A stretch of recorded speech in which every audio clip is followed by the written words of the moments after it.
with a little bit of vinaigrette. Yum. Ugh, I want summer. So Joe had gone to the supermarket and I had put on the list. Have you ever seen those Campari tomatoes? They're like a little bit smaller, but they're usually really juicy, really good. I had put them on the list. I said, check out the corn on the cob.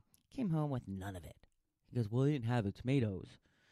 And he said, you didn't want the corn. Corn is on sale next week. It's like 19 cents an ear. So corn this time of year, usually not that good, but usually you're just so desperate to have a piece of corn on the cob, you don't care. You're like, I don't care. It's delicious. It's delicious. On to today's blog post. We're talking about fear for the next couple of weeks. Today I'm going to be focusing on pain and understanding pain. I put up a quote from J.K. Rowling, of all people, the author of all of the Harry Potters. She says that numbing the pain for a while will make it worse when you finally feel it. When it comes to fear, we are mostly afraid of feeling any type of pain. But once we understand the types of pain, because there are types, once we identify them, hopefully we can move past it. I'm going to tell you something I don't talk about very often. I'm very hesitant. I don't talk about it because I don't want your opinion of me to change, and it often does when people find out, but here goes. Don't hate me. I smoke. I'm a smoker. Started when I was 12 years old. I have quit several times. First time I went a whole year, then went back. Then I quit for 6 years. Went back again. It's terrible. I've been back to smoking full time for about 2 years now. I hate that I smoke. I hate what I'm doing to my body. I hate that I reek of cigarettes. I hate that it yellows my teeth and contributes to fine lines around my lips. And mostly I hate that I spend so much freaking money on it. But until I'm willing to go through the pain of quitting, I will continue. It's always that weight gain you worry about too, right? I will be using my smoking as a main pain point through this blog, but I want you to think of something you're afraid that will be a painful process and apply these principles to that, like getting healthy or starting a business or finding a new job. Once again, leading on my friend Brendan Bouchard, he goes over the 3 types of pain we are afraid of. The first, loss pain.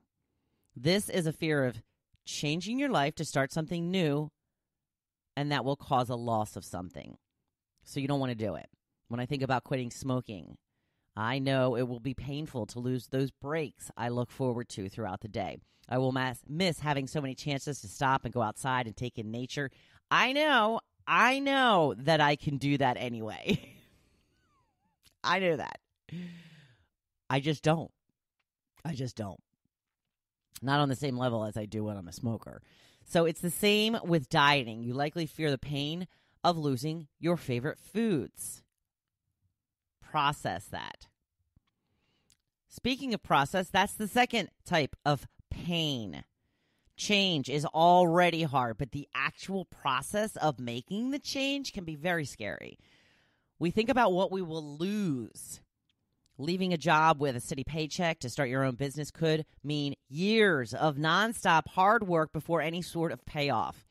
When I think of quitting smoking, I'm not thinking of the freedom that comes with not being tied to an hourly habit and how much healthier I will be. I'm thinking about going through withdrawal and the fact that I will obsess and think of nothing else besides the fact that I can't smoke anymore.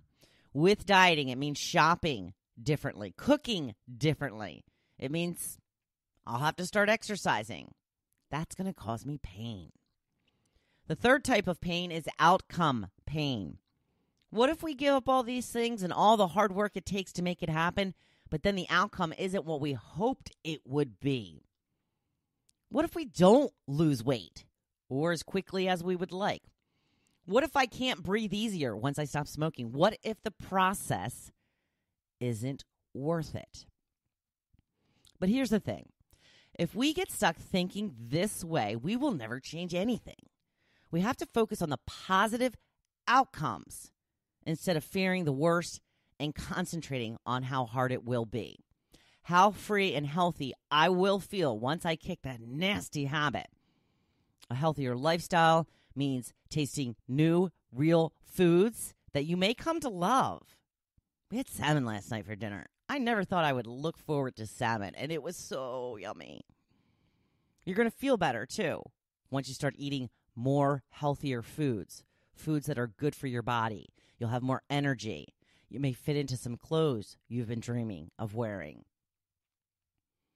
So when you're obsessing about loss pain, process pain, and outcome pain, the harder it will be to make the change. So here's what you need to focus on. How much life will be better? Sit down today and ask yourself what it is you really want in life. Why haven't I been progressing or progressing faster? This should bring up some of the pain you are afraid to face.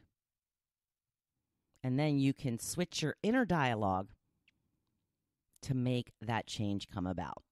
Keep at it. It gets easier over time. It is Monday, people, my favorite day of the week. After Friday, Saturday, and Sunday, a brand new week full of possibilities and opportunities. Now go out there and make great things happen. Make great things happen. You are a badass, and I know you can do it.